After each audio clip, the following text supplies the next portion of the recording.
lively coming out. They be wondering what we talking about. Salute, salute, salute, salute.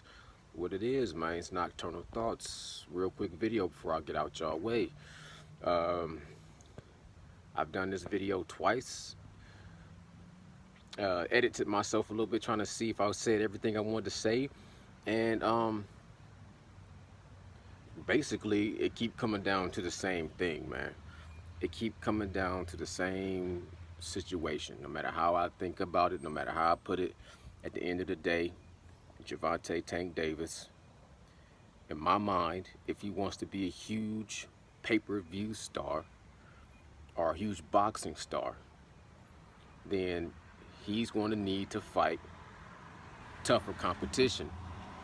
And right now, it's, to me, it seems like it's already going to be so much confusion because, I mean, you jump up into the 140 and you fight Mario Barrios and you get a regular belt. But the problem is you've already downsized the expectation. You already discredited Josh Taylor as a champion. So if you targeting casual audience and the people start to look into Josh Taylor and say, well, we want the Josh Taylor fight, and you say Gervonta Tank Davis can fight who he wants to fight. You said that, you know, Leonard Ellaby said he wasn't a fan of the fight against Mario Barrios, but Gervonta Tank Davis wanted that fight. So shouldn't Gervonta Tank Davis want the Josh Taylor fight? And if he does, then Leonard Ellaby should step aside, get out the way, and promote the fight. But now, I don't see how the fans would even understand the significance of a Josh Taylor fight. And if he was to lose against Josh Taylor, they would look like Gervonta Tank Davis just lost to a nobody. Like the same way with Anthony Joshua versus Andy Ruiz. Or the same way Mike Tyson lost to a Buster Douglas. You shouldn't have been tearing down Josh Taylor. You should have been building up Josh Taylor. And I understand you want to keep everything in-house. You say you don't want to make another company great. But at the end of the day, I thought this was like a kingdom versus another kingdom.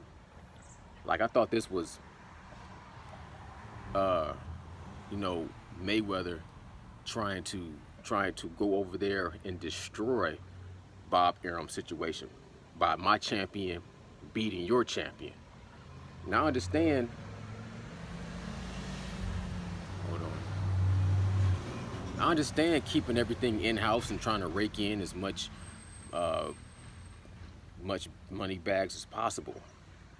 But at the same time, if the record don't reflect in pay-per-view numbers, if the record don't reflect that he's this huge star, then it's almost like you paint yourself into this corner. You know what I'm saying? Like, I think it'll be a great fight between Gervonta Tank Davis and Regis Prograis. Period, point blank. I think that'd be a great fight. Now, I know Gervonta Tank Davis has options. People wanted to see him fight. It's a lot of options.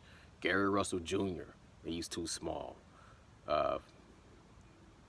Ryan Garcia, that would have been a big, huge fight. I don't know about now. You know, Garcia to me needs another fight. He should have fought Fortuna when he had the opportunity. He was dealing with whatever he was dealing with. Okay, that's in the past. Devin Haney, there's no reason why Gervonta Tank Davis shouldn't be fighting Devin Haney. Teofimo Lopez, there's no reason why Teofimo Lopez and Gervonta Tank Davis shouldn't be fighting. These guys are all kind of, to me, still struggling to become superstars and trying to figure out that groove and that niche and that catch for being, you know what I'm saying, known as the best. To me, to be the best, you got to beat the best. It's simple. It's real simple. To me, to be the best, you have had to beat the best. The only person right now that really can claim that, stake that claim, is Teofimo Lopez. And then that still has some controversy tied to it. So he needs to take care of that business. And I think that Lomachenko the fashion that he just fought Masayoshi Nakatani, the way he made that fight look so different from the fight between Masayoshi Nakatani and Teofimo Lopez, I think that's deserving of a rematch between Teofimo Lopez and Lomachenko. You know what I'm saying? But other than that, I can't legitimately call Devin Haney a champion. He has a belt. He's a great fighter, but I can't call him a champion. He did a good performance against Jorge Linares. He got wobbled a little bit, got stumbled a little bit, but it wasn't a great performance in comparison to Lomachenko versus Linares. To me, it was about even. You know what I'm saying? Linares put down Lomachenko, but Lomachenko stopped Linares. You know what I mean? It's still a good fight, a good bid to say Devin Haney should be fighting Lomachenko. Like I said, in a perfect world, Lomachenko will fight Devin Haney, and the winner would get Teofimo Lopez. But back to Gervonta Tank Davis, because he's like trying to be this superstar based off of his star power, based off of his persona, his look, his power, his explosiveness. He has all the intangibles, and he's very exciting. He should be a superstar. He should be a superstar. But you can't manufacture it. It has to be legitimate. It has to be real deal Evander Holyfield. Like, I want to see you fight true champions. And if you're jumping up to 140, the true champion is Josh Taylor. Ain't no two ways about it.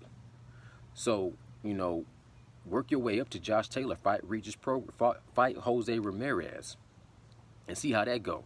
You got that same power. If you beat Jose Ramirez better than Josh Taylor beat him, then everybody, casuals, hardcore, historians, boxing pundits, everybody's going to say, okay, we want to see Tank versus Josh Taylor. Look how he just blew Jose Ramirez out the water. And then set up that Josh Taylor versus Gervonta Tank Davis fight, and I'm telling you, you ain't gonna be. You get Gervonta Tank Davis versus Josh Taylor. Yeah, you might have to go over there and break bread with Bob Arum, but you're not gonna be coming back with 200,000, 215,000 pay-per-view buys. This will be old school. This will be you can build this up. This can be bigger. This can be bigger than you know what I'm saying, the idea of Errol Spence and Terrence Bud Crawford, in my opinion, could be bigger than that, because you ain't got to worry about, like, it's way bigger than that to me.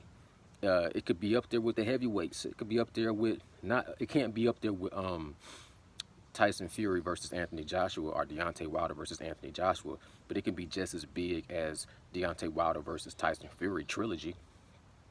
You know what I'm saying? It's a huge fight. That's a big fight. If anybody's not winning that fight between Gervonta Tank Davis and Josh Taylor, I feel like they want to protect him. Because I heard somebody say, well, they just want to see him fight somebody he can lose against. Au contraire.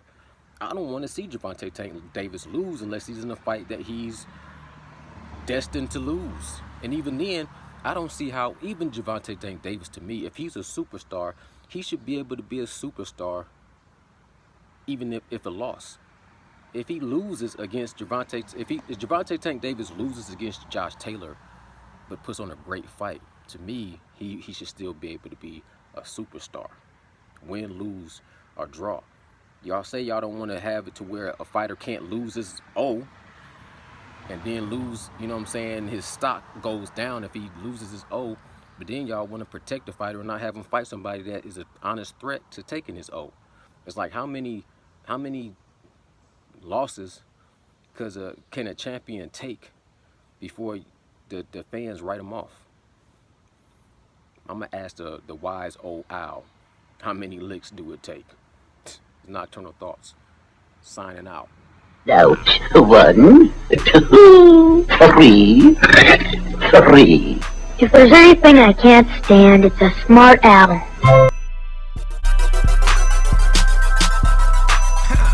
Sleepy going in, lively coming out.